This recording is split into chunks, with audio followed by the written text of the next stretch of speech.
helping people through figuring out their own story, but also casting a vision for their future. And I use this, I straight up stole it. It works every time. I'll tell it to you right now. You're getting extra free information.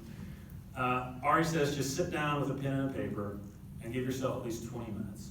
And you're gonna write one phrase. He said, look 3 or 5 years in the future. So right now would be, you would start it with, it's September 12th, 2027. And my life has never been better. That's the first sentence. He's like, and you have to write for 20 minutes without letting your hand move off the page. Just write and write and write. You will write ridiculous things. You just can't stop writing. You need to unload in your brain what your perfect life looks like in 3 years. And you write it as if it's already happened. You're like writing a letter from the future back to yourself. So it's all present tense. My life has never been better. I'll tell you how mine started when I did this. My life has never been better. I don't have any employees. That's what came out. I was like, I don't think this is gonna lead somewhere interesting.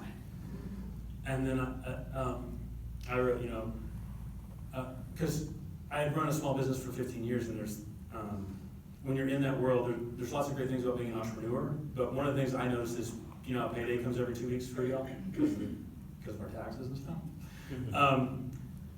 If you own a small business, you never get happy for your own paycheck, because you're mainly just hoping you can pay the other 49 people. When payday becomes like a scary day every 2 weeks, it starts to weigh on you. And I had great years where it wasn't, but when the times it was really weighing on me. And I started writing, and I realized, I think I'm supposed to be on my own. And I'd always been a part of teams. And I wrote and I wrote and I wrote.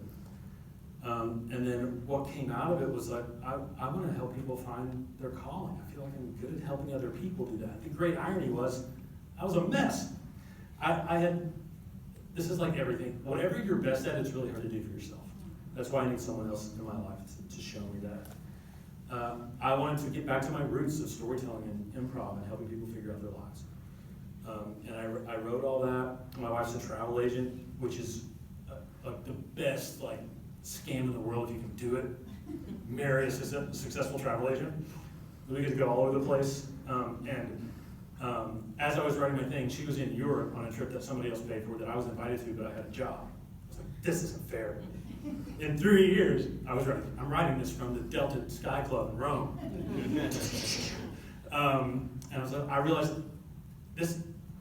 my wife and I above all have a friendship. And I'm like, this is someone I've been around 30 years and she still likes me.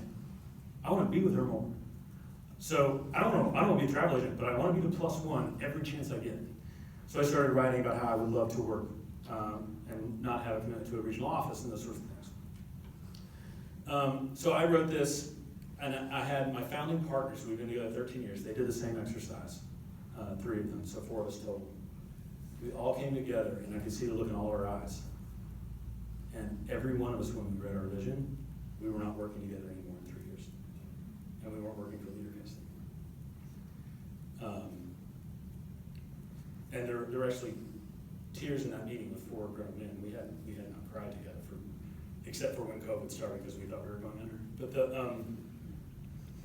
it was the only way we could have actually had a functional conversation around 15 years of relationships that started something and grew to something that we needed to go our separate ways.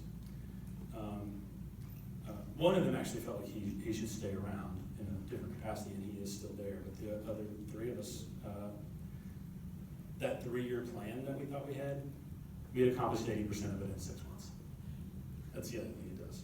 Once you have a vision for your future, you just can't help yourself. You're not going to wait around. Once you really know that that's where you're going, you'll get there. I include this in the belonging talk.